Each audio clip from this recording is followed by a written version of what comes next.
page 226. Now, last time we had left with two questions. Question number one was, after Yosef interprets the dream, so then he advises Paro what to do. And the advice that he was giving Paro was clearly with a intent, clearly alluding to himself. So we had asked two questions last time. Question number one is, who made you an advisor? You were asked to be a dream interpreter. Tell me what the dream means. I'll decide. If I have a dream and you tell me, well, you're going to make a lot of money, and then you start telling me, and I think you ought to invest it in Bitcoin, and I didn't ask you. I didn't ask you for advice. I asked you to interpret my dream. I'll decide what to do with it. So why does Yosef start advising, number one? And the second question that we asked was, if Yosef is alluding to himself, better than being in prison, is it to be appointed the vice president of the country, why didn't Yosef learn his lesson already from prison, that don't make an effort to help yourself? That was the two questions left. So the Mefarshim say like this. As far as the first question, there are several answers that are given. Answer number one, if you look at how look what Yosef says to Paro. Answer number one is on Pasuk Lamed Gimel, seven lines from the bottom. So 7 lines from the bottom on 226. It says, Ve'ata yere Paro ish nalafon. Now Paro should appoint a wise man. That's the plain reading of it. The word ve'ata means now. With an ayin, it means now. But other Mefarshim say, ve'ata, and now. The reason you had the dream now, in other words, it's part of the interpretation. Why did you have the dream now? Paro has a dream of 7 years of plenty. And then he has the dream of 7 years of famine. I don't understand. Just have the dream of 7 years of plenty and then have 7 years of plenty. Then have the dream of if 7 years later, you should have the dream of the famine, and then you'll have the famine. Why are you having the dream of the famine now, 7 years in advance? Ve'ata, that means that part of the dream is, part of the reason you had the dream now is so that you should do something about it now. In other words, he's not advising, he's interpreting the dream. That's how several Mefarshim understand it. So others say the dream was on Rosh Hashanah. And that's what Ve'ata is referring to, because Rosh Hashanah, everything is determined for the course of the year. Why did you have a dream now? It's in order that you should take action and do something about the dream.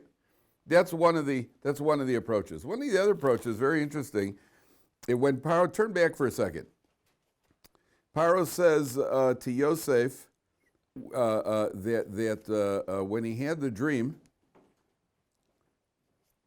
so if you look back on page 224, you have to see this inside. It's very, very precise. This is one of my best. This answer is really very precise. Yeah, on page 224, 6 lines from the top. So first, Paro starts out by saying, Vayomer Paro Yosef. Everybody see that? 6 lines from the top, 224. Vayomer Paro Yosef, Chalom chalamti uposer enoso. I had a dream, and there's nobody to interpret the dream. And I heard that people say that you can interpret a dream, number one. Then Paro says to Yosef, after he finishes, all the way at the bottom of the page, everybody please take a chumash. Everybody should have a chumash, page 224. It says, Vativlana hashibolim hadakos hasheva hashibolim hatovos. The 7 stalks swallowed the 7 good stalks. Va'omar lachartum vein magidli, and there's nobody to tell me. The second time, he doesn't say there's nobody to interpret for me. He says there's nobody to tell me. So the Mefarshim say Paro was looking for 2 things. He was looking for an interpretation, and he was looking for somebody to tell him what to do about it. So according to this shot, it comes out very good that Yosef is telling Paro very much what he wanted to hear. Exactly what Paro was asking for. You asked me, I interpreted, now I'm telling you what to do about it. Because from the words itself, it comes out that that's what Paro wanted. So Yitzchak asks an excellent question. Why does it say in the very beginning, when Paro, where is it? What pasuk was it, Yitzchak?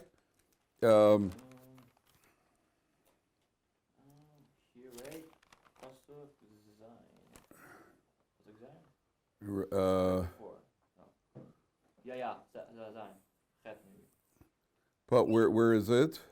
First 222. Yeah, page 222. Oh yeah, so Yitz asked the following question. why does it say back on page 222, and this is also going to answer our question now. Take a look at page 222, 6 lines from the bottom. First time Paro wakes up, it simply says, Vayikatz Paro. Paro wakes up.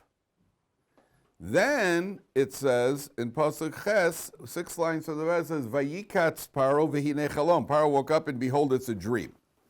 So Rashi says that the dream was completed. That's what Rashi says. But unfortunately say that this is why Yosef was giving him advice. Because what I mentioned to you the first time we learned it, that the first time Paro wakes up, he woke up in the dream. He dreamt that he woke up. The second time it says, V'hinei chalom, now he woke up and he sees it was all a dream. What is the significance? That Yosef is telling Paro, if you dreamt that you woke up, that means you're giving a sign from heaven, wake up and do something about it. And that's why he's advising him. The advice, again, is not advice as much as it's an interpretation of the dream. That the interpretation of the dream is, wake up and do something about it. That's how the Mefarshim understand. There are different answers here. There are about 5 or 6 different answers of why Yosef is advising. Either he was, like we said, he sees it in the words of Paro, or because he sees it as part of the interpretation of the dream. Okay. Then there's a second question. I mean, Yosef, you asked for a favor and you ended up 2 years in prison. Didn't you pick up a pattern over here? And all of a sudden over here, you're suggesting to Paro, well, I think, find a wise man. Why is Yosef allowed to make anybody got an idea? Why is Yosef allowed? What do you say, Mike? Because he saw that this is the prophecy coming to light and saw that this is opportunity to... He certainly hopes so, but maybe you could, it's a good answer you give, but he could probably make that argument when he was in prison also. Well, if these guys are having a dream and they're asking me to interpret, that's probably this is the prophecy coming in. I'm meant to be asking him to do me a favor. You can argue. There's something that happened over here that allows for Yosef to make the hishtadlus, to make the effort. Page 226. What is it? Is it that he's directly asking the king instead of indirectly asking the king? Even to directly ask the king. Why should that be any different than what he called? Okay, you could probably argue a king has more power to do it. But at the end of the day, why are you making any effort at all? Why are you making any effort at all? Didn't you learn, let Hashem run things and put you where you're meant to be put? The answer is, what was the first thing Yosef said to Paro when he came out of prison? He said, my words are only of Hashem. He said, Biladai. Paro said, I heard you interpret dreams. He said, it's not me, it's Hashem. Oh. Once you're ascribing everything to Hashem anyway, you've now acknowledged that God is running the show. Now you can make your normal effort. Before you acknowledge that God is running the show, you believe it, but you didn't say it, so you're making effort. That means you feel that, if not for me, it's not going to work out. But once you say Biladai, it's not me, God will answer Paro. Okay, good. Now you have acknowledged. Remember, he had a lot to lose at that point. He's had everything on the line. And at that point, you say it's all in the hands of God. Okay, and he believes it. Not like sometimes we say, it's not all in the hands of Hashem. We usually say that when things are going well. No, it must be Bashir, whenever we're doing well. Yeah, see, the world, Hashem runs the world. That's when we're doing well. When we're stuck in traffic, then we forget that. Yet Hashem has also stuck us in traffic. Then we forgot about Hashem. So at the point that Yosef acknowledges, with everything to lose, it's HaKadosh Baruch Hu, Biladai, it's not me, it's Hashem. Now you can we're expected to make normal effort. And now the king says, so make your effort now, because now you know in your heart of hearts that it has nothing to do with your effort. You're only making the effort because that's how God created us. We have to make effort. Ever since the original sin, ever since man's original sin, which was the woman's fault, but ever since man's right, just saying, ever since the original sin where she prompted him to eat, then it's by Zasa Pechato, you're gonna eat by the sweat of your brow. We have to make an effort. You're not allowed to lie home in a hammock and just have, I believe in Hashem. You don't believe in Hashem, you believe in laziness.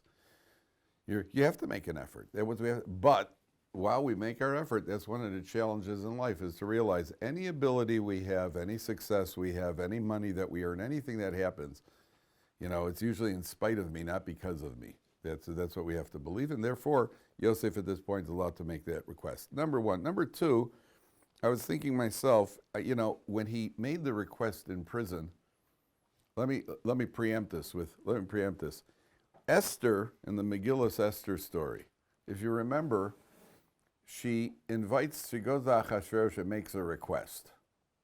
She walks in at personal risk. She risks her life. She comes in, and remember, they got a shoot to kill. The guards have a shoot to kill order. It's only miraculous Achashverosh happens to be looking in that direction. The Secret Service over there had shoot to kill. Don't ask any questions. She makes it into Achashverosh. She's risked his life. And Achashverosh says, okay, what do you want? Now he's getting ready for a big one. Ooh, it is a big one. He's getting ready for a big one. What's the big one? I would like you and Haman to come to a little quaint little banquet that I'm making. Now, why does she want to do that? She wants to keep Haman near, and the Gemara says 10 different reasons she had why she invited Haman to the banquet. And what happens at the banquet? Achashverosh says, okay, he understands that can't be what she really wants. So at the banquet, it's like women, sometimes it takes them a while to get to the request. So every wise husband knows that if you come home and you see your favorite meal on the table on a Tuesday night with pie for dessert, okay, what's it going to be? Get ready for, at a minimum, a new couch. Right? Just realize it, guys. I'm just giving you pointers, okay? Just realize it. Okay, so Achashverosh, she comes to the banquet, and Achashverosh says, okay, what would you like? She says, I'd like another banquet. And then at the second banquet, he says, okay, now what do you want, woman? He says, this guy's trying to kill us. Why did she ask at the first banquet? What happened between the first banquet and the second banquet that Esther decides, now I'm going to point the finger at Haman, and she didn't do the first banquet? The answer is, up until the first banquet, Haman was still riding high. The change between the first banquet and the second banquet is that all of a sudden, Mordechai goes up on the horse, and Haman is down leading him around. That took place between the two banquets. Esther sees that as a sign from heaven that Haman's on the way down now. But she has to see he's on the way down and Mordechai's on the way up. So she points the finger at Haman at the second banquet because she's now got the sign from heaven that it's time to take him down. There are remarkable parallels between Yosef and Mordechai. They're both Jewish. They both become the second in command to the king. There are other parallels between them. Yosef, the first time, had been put down into a pit. You went into the pit in Mitzrayim. You were taken down. That's not the time to start asking the Sarah Mashkim for favors. Here, he's brought out of the pit. You're on the way up. When you're on the way up, then you can see that there's a sign to make you shtadlus. And then also the 77 right? And then going up, of course, going up to Paro, yeah. The whole thing, you're on your way up. And we have the Gemaras indicate this also. Don't mess with people with an anti-Semite when things are going his way. That's not the time to start with him. Wait till when things start going down, then you could, go in and stomp them. But there are indications like that in the Gemara. Okay, now, watch this. There are two incredible ideas I want to go through today. So Yosef interprets this dream. And the question over here is, if you take a look at Lamed Gimel, Yosef starts giving Paro advice about how to start hoarding the what do you call it, the grain. He talks about hoarding the grain, storing the grain, grain for it's all grain. It doesn't say a word about the cows. It doesn't say a word about the cows. Which then begs the question, why is Yosef shown the cows in the dream? Sorry, Paro. Why is Paro shown the cows in the dream at all? And not only that, why is she the cows first? What have the cows got to do with this? If the whole thing is famine and plenty, and Yosef's advice is all about, he interprets both. He says, it's all one dream. Okay, this is what I suggest you do. Start storing grain. Now, it's like I trouble you to flip that door open over there. Thanks. Yosef starts talking about storing grain. He doesn't say a word about the cows. Put the cows in a corral and make sure they have some good food. Make sure you put them on a corn diet or on a wheat diet, whatever it is, to keep the cows healthy for the 7 years. He doesn't say a word about the cows. Why are the cows here at all? Why are the cows in the dream at all? There's nothing. The cows then they leave the whole story here.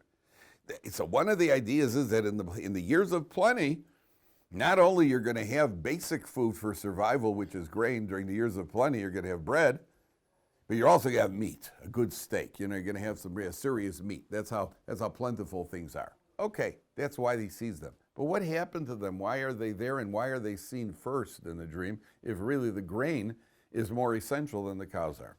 So there's a very interesting Gemara. There's a Yerushalmi that says like this.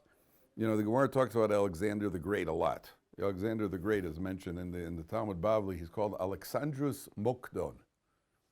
Alexandrus is obviously Alexander. And Mokdon is what?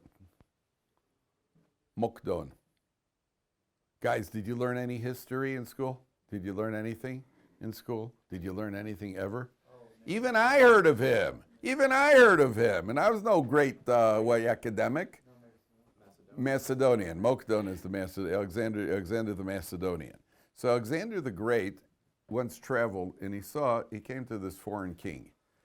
And he wanted to see how the kings, he said, let me see how you run your justice in your country. So the first case comes to the king. And a guy says to the king, he says, look, I sold this guy a dung heap. Or he says, I bought a dung heap from this guy, a pile of dung. And I was digging through the dung and I found some diamonds. I bought dung from him. I did not buy diamonds. The diamonds belonged to him. The other, I said, listen, I sold him the heap. You go, whatever's in the heap, because it goes in the heap, it goes to him. Right? That was the fight in front of this king. I wish I would have been the third guy in line. I would have settled it for them both. Well, I'll take the diamonds. So the king says to him, do you have a son? He said, yeah. Do you have a daughter? He said, yeah. I said, okay, give them the diamonds. I get married, and you give them the diamonds, and everybody walks out happily. Then he turns to Alexander the Great and says, what would you have done? And I said, I would have killed them both and taken the diamonds for myself. So the king says to Alexander, where you come from, do you have rain? He says, yeah, we have rain. You have fertile soil? Yeah, very fertile. He says, do you have cows? Do you have livestock? He says, plenty of livestock. He says, well, the rain and the fertility in your land is the merit of the livestock. For people like you, there wouldn't be rain. That's what the king said to Alexander. The Gemara does not say whatever happened to that king after he said that, but that's what the Gemara says. So the Meshech Chochma, Rabbi Simcha, with a classic commentaries, he says, you know why Paro saw the cows? Because all the prosperity in England, in a country where you could toss a guy in jail without a trial, and you got a lot of corrupt public officials, the Egyptians don't really deserve this prosperity. It's only in the merit of the cows. That's why the cows are in the dream. The cows are in the dream to show it's in the merit of the cows that you have any prosperity at all for the livestock, because human beings who are so corrupt, they don't deserve anything. They don't deserve anything. That's why he sees the cows. Okay. Paro's thrilled. Look at the top of page 228. By the way, there was a case here in Israel. I think I mentioned this to you. There was a case here in Israel. Two guys were sitting in a hotel in the north. They're sitting at the table. They're cutting a business deal. They had about $10,000 cash on the table. And all of a sudden, somebody yelled, there's a suspicious object. So they ought to clear the lobby of the hotel. They all ran out in a panic. 20 minutes later, they said, okay, it's all clear. You can go back in. They walked back into the lobby. Of course, suspicious object, no suspicious object. You leave 10 grand on the table, it disappears. So they come running in, and sure enough, the $10,000 is missing. Okay, they look around, they can't find it. A week later, another guy comes to the hotel, frum guy comes to the hotel, and he's walking through the lobby, and every lobby has a big flower pot in it. You ever notice that? All lobbies have flower pots in them. And he sees peeking out from under one of the flower pots, he sees the corner of a sharp corner of something green. So he pushes it back, and sure enough, there's $10,000 under the flower pot. What happened? One of the foreign workers saw the cash, grabbed it, and he stuffed it right under the flower pot because he was worried, somebody would see him, and he was waiting for a week. He was waiting for the lobby to clear so he could go take the money. And for a week, he couldn't get at it. You can imagine what a Gehenna that is. You know it's right there, and you can't even take it. And for a week, he's waiting. That happened to me once on a test, by the way. I was reaching for my study sheet. It happened to be a very small one with little letters on it. And I was sitting in the front row in geometry class. I was reaching for my study sheet in the middle of the test. I studied in the middle of the test, too. And as I was reaching for it, I fell right on the floor. So immediately, first thing I did is I put my foot on it. And I'm sitting right there for about 10 minutes trying to figure out what to do. That was Gehenna. That was Gehenna, because it's so near and yet so far. And then at a certain point, I just said, look, what the heck, I got to get this thing, because otherwise I have worse Gehenna. So I just bent down and picked it up, and then just studied, and Then I had Gan Eden. Did very well. So Hashem loves the righteous. So this guy, what do you call it? They push back he pushes back the thing is on this. This frum guy walks in a week later. He sees all this money, so he takes the money, and he goes to a Rav and he asks the Rav, "Am I allowed to keep the money? What's the story with the money?" So the Rav asked him the details, what happened, and based whatever the psak was, the Rav said to him, according to halacha, you can keep the money. So the guy goes home, and he's like, well, you got this money. Then he thinks to himself, I don't know all the details. Whatever it was, the psak in this case happened to be he could keep the money. But he feels bad. He realizes that he made the money, but there's a Jew who lost the money. So he goes back to the hotel. He says, could give me the register of your guests who were here for the last week? And he starts calling and says, hi, did you lose anything? No. You lose anything? No. Did you lose anything? Yes. What did you lose? $10,000. Give me the denomination. Sure enough, that's the guy. He drives to the guy's house. And it's another frum guy. And he comes and he says, listen, I found your money. He says, wow, thank you very much. He says, yeah, I spoke to the Rav. He said I could keep it, but you know that it's yours, so here. He says, one second, what did the Rav say? He said, the Rav said that according to Allah, I could actually keep it, but we both know it's yours. He says, no, that's not mine. If the Rav said you could keep it, then it belongs to you. I don't accept gifts. You're giving me a gift right now. It's your money. He says, gift Schmidt, it's your money. Take the money. He said, I'm not taking the money. It's your money. He started arguing. All of a sudden, his daughter walks into the room. His 19-year-old daughter walks in. He says, who's that? He says, my daughter. I got a 22-year-old son out in the car. He says, send them up. And the two of them got married. They gave them the money. True story happened here in Israel. Then they started fighting after he got married. But before, no, you pay for the band. No, you're paying for. I ain't paying for the band. So the Meshech Chochmah says that's why he saw the cows first. He saw the cows first. That's the idea that you should know that it's in the merit of the cows, not in the merit of people like you, because of the rampant corruption in Egypt, and that's why he appoints Yosef. Why does he appoint Yosef? Why? We'll see. Paro's enchanted. Well, Yosef, all of a sudden, out of the clear blue, 30 years old, you appoint him? Because we go back to that one word, biladai, which Yonasan mentioned. That one word, where Yosef said, Paro says, I heard you interpret dreams. And Yosef says, it's not me. With everything on the line, he's so honest, and this is the guy who can run my country. And when you're going to have all this money and this stuff rolling all over the place, I mean, they had corruption like the New York Police Department. And the New York Police Department is really giving competition to Chicago. I'm really impressed with these guys. I grew up in Chicago. Chicago had Illinois has the second most corrupt state legislature in the country. Finished second here too. You couldn't even finish first. Ooh, guys, let's see how good you are. Where is the most corrupt legislature in the country? Which state? Louisiana, New Orleans. Yeehaw! Welcome to New Orleans. Right? So Chicago did well also. Here, Paro appoints him because here's a guy who's honest, impeccably honest. I'll have you run my country. 1 second.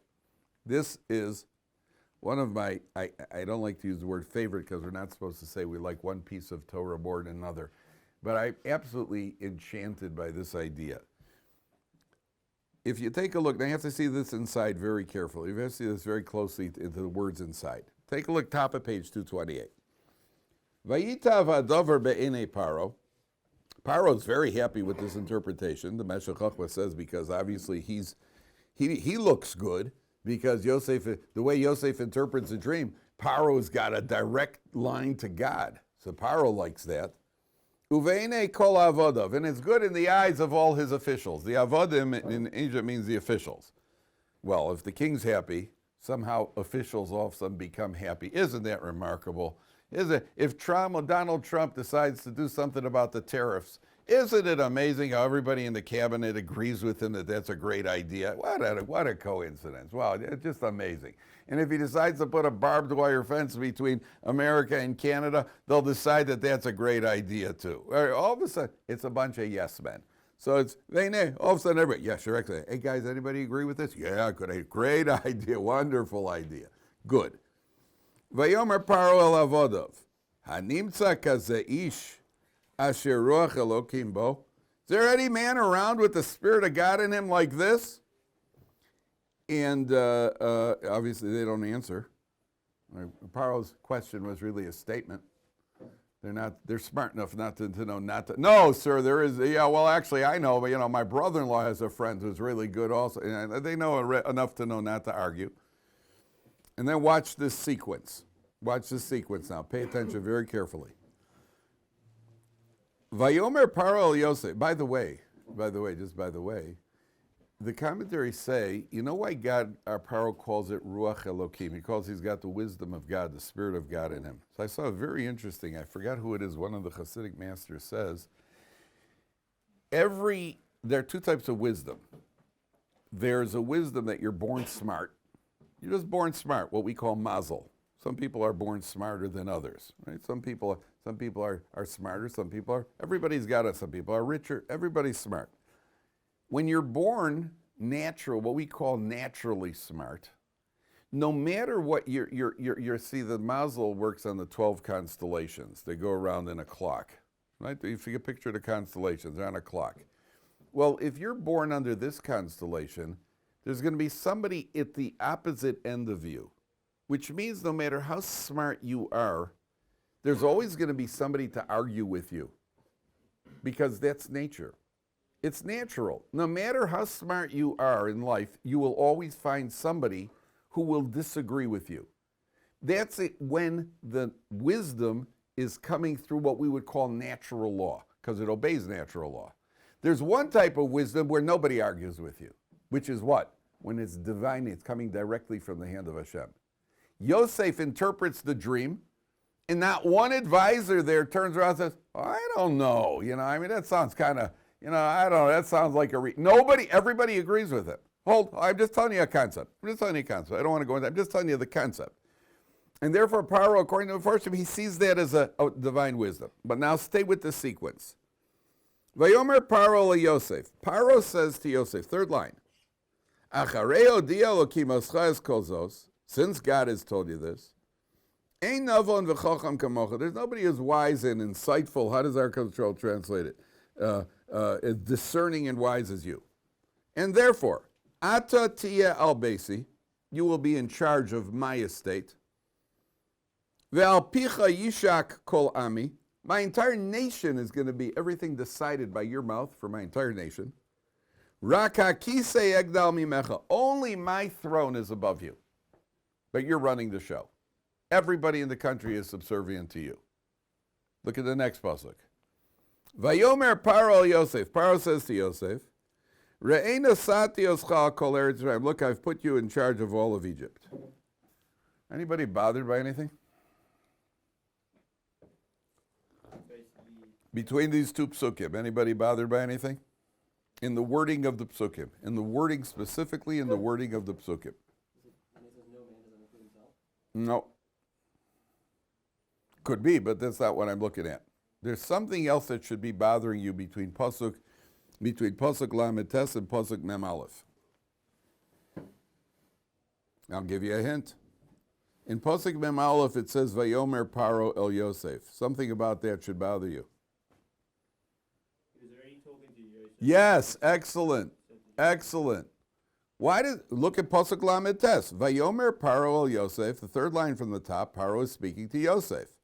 So why 6 lines to the top does Paro then say Vayomer Paro el Yosef? Paro's in the middle of talking. So why does it say Vayomer Paro el Yosef again? Why is he talking? Why does he have to point out that Paro's talking?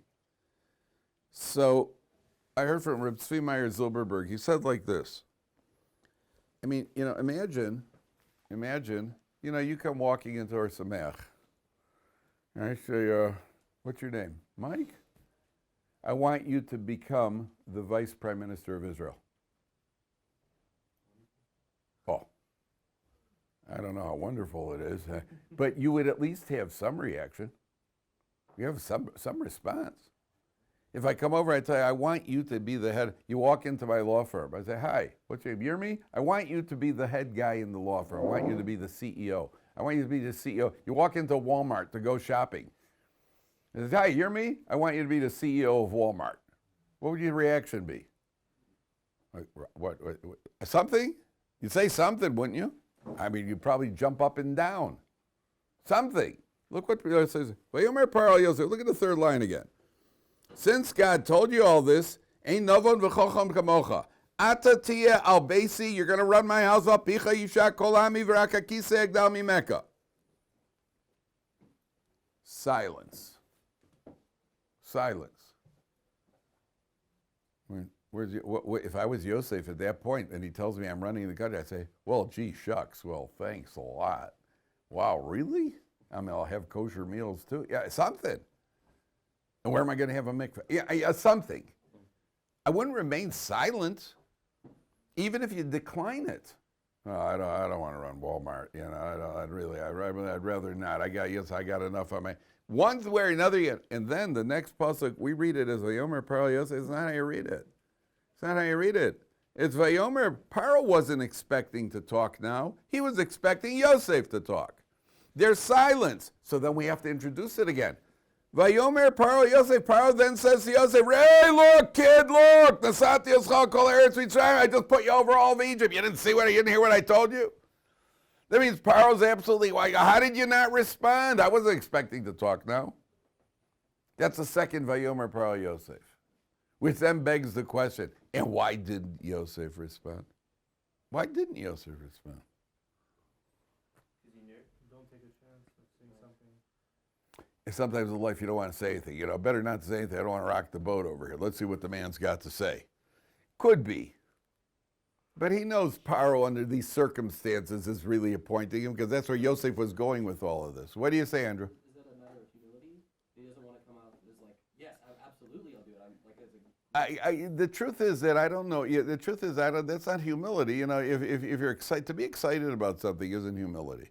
I'm allowed to be excited about it. If you tell me you're the guy running the amusement park, yeah, I'd be excited about that. Yeah, I could go down the water slides as many times as I want. I don't have to sneak in anymore. Wow, that's great. You know, I wouldn't. What do you call it? That's not humility.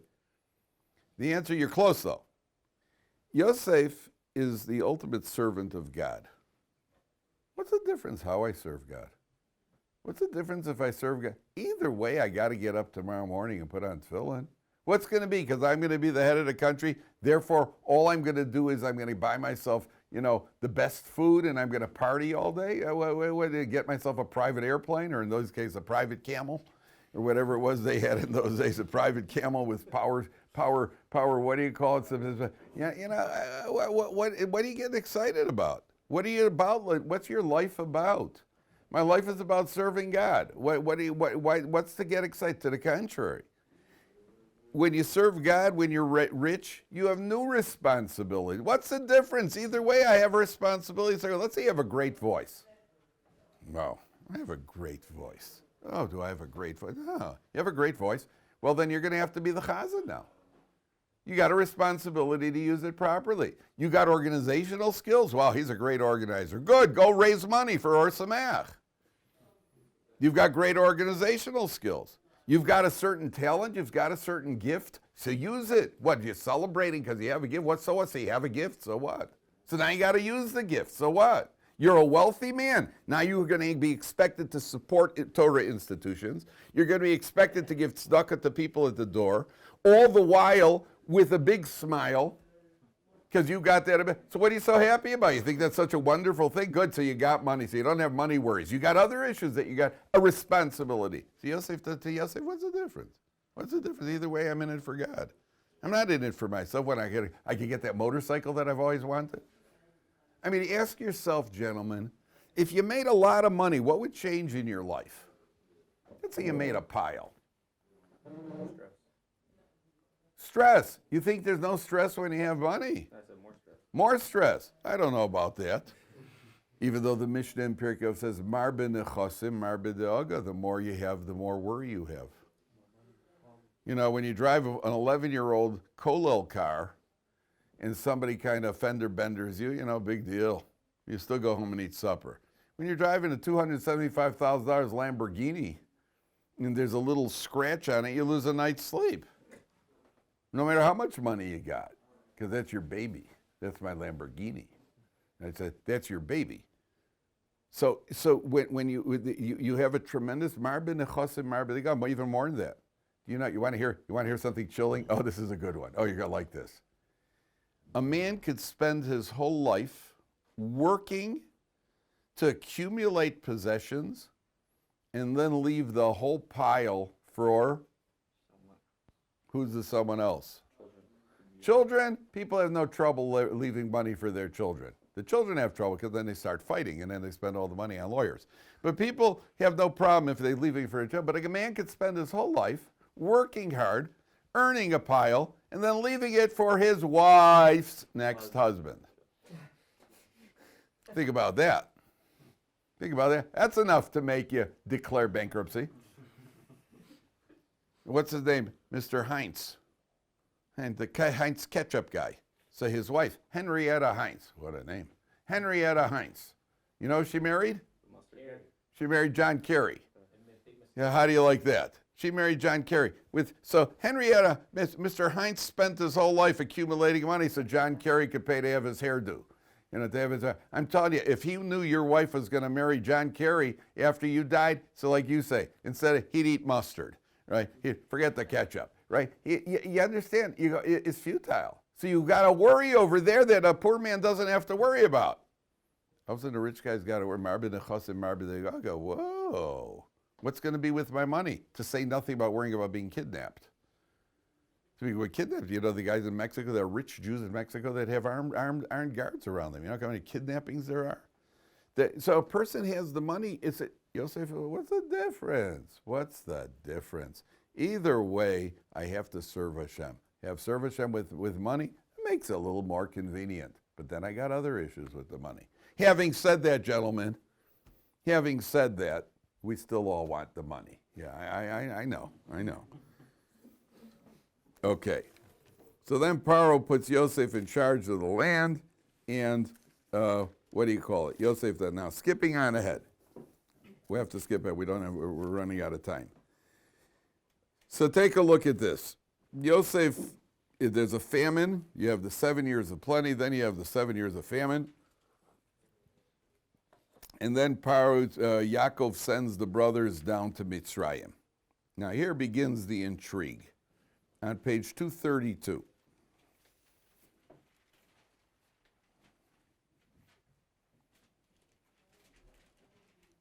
Watch this. Vayar Yosef esachav vayakireb. Yosef sees his brothers and he recognizes them. They come into Egypt and they recognize him. Yosef's brothers.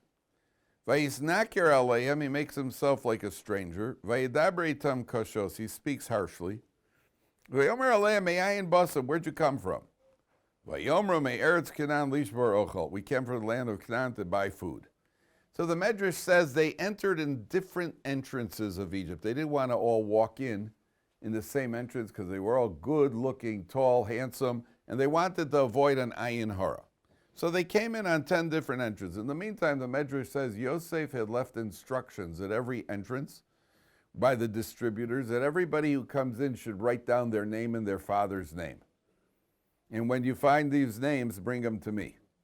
So at different entrances, there's Reuven ben Yaakov, Shimon ben Yaakov, Levi ben Yaakov, and Yosef gathers, and they all brought to Yosef. And they come in, he recognizes them, and they don't recognize him. Why don't they recognize Yosef? This one of Rashi says that they had beards. Yosef was a young lad without a beard, now he's got a beard. And you got to imagine that he's wearing some Egyptian headdress that goes down to here, and he's got a beard, and he's got, so, number one. Number two, the Ramban says, I think it's the Ramban or the Meshachah, I forgot who it says, the last thing on their mind that could possibly be is that kid who we sold 9 years ago, not 9 years ago, he's 30, now he's 22 years ago. The last thing on their mind is that this guy is now the king. It doesn't cross your mind. But there's a strange question in the commentary. It says that Yosef looked exactly like Yaakov. Eila told us Yaakov Yosef in the beginning of Parsha told us, Parsha Vayeshev, that says Yosef and Yaakov look exactly alike. So why don't they recognize Yosef? Because they looked alike. Why don't they recognize him? What's that? Sure, they looked alike. Yosef at 39 looked like Yaakov at 39. But Yaakov isn't 39 anymore. The brothers never saw Yaakov at 39. The brothers only see Yaakov, he didn't get married till he was 84. So they never saw Yaakov at 39. Yosef looked like the spitting image of Yaakov when Yaakov was 39.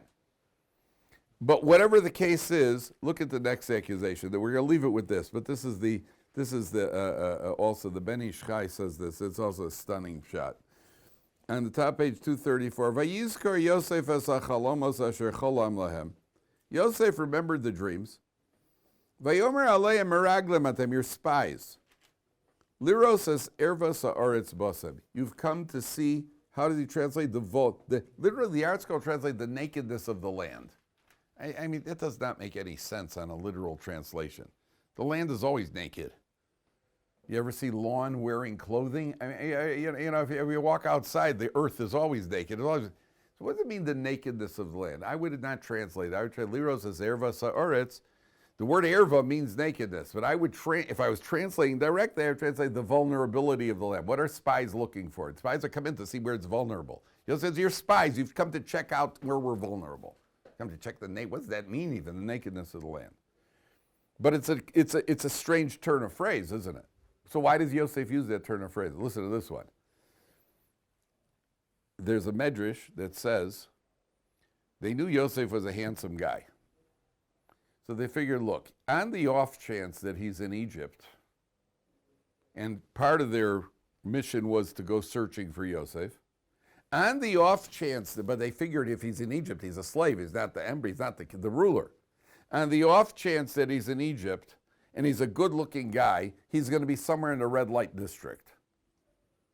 One way or another, either he'll be used or he'll be doing the use it. One way or another, that's where he's going to be hanging out. That's what's alluded to by So where did they search for him? It says in the Medrash, they came down to Egypt and they went to the red light district looking for Yosef. Oh, now we understand what the Torah says. You checked out the nakedness of the land. Where were you found? You were in the red light district. But what does that mean? What's it got to do with being a spy? So if you know anything about history, spies often went to speak to the harlots because the high government officials were there spilling the secrets. So they would go to the, Exactly. Because they knew that they were the ones that, so now it all makes sense. Yosef says, you're spies. What's the proof? You came to see the nakedness and you went to the red light district to find out the secrets in the land. What's the strategy of accusing them of being spies? Yosef doesn't want his cover to be blown. He doesn't want anybody to know that it's Yosef. The minute you're accused of being a spy, if I say to him, hey, Sam, I saw you throw something in class, what are you not going to do now for the rest of the class? You're not going to throw something. Once you're accused, you're not going to do it. If I say, hey, you were chewing gum. No, I wasn't chewing gum. You were eating in class. The last thing you're going to do now is going to eat in class. You're spies. The last thing they're going to do is start asking questions. Because as soon as you ask questions, see, you're asking questions, you're a spy. So Yosef purposely accuses them of spies because he doesn't want to blow his cover because he's got a whole plan over here about how to play it out until he reveals himself. All right.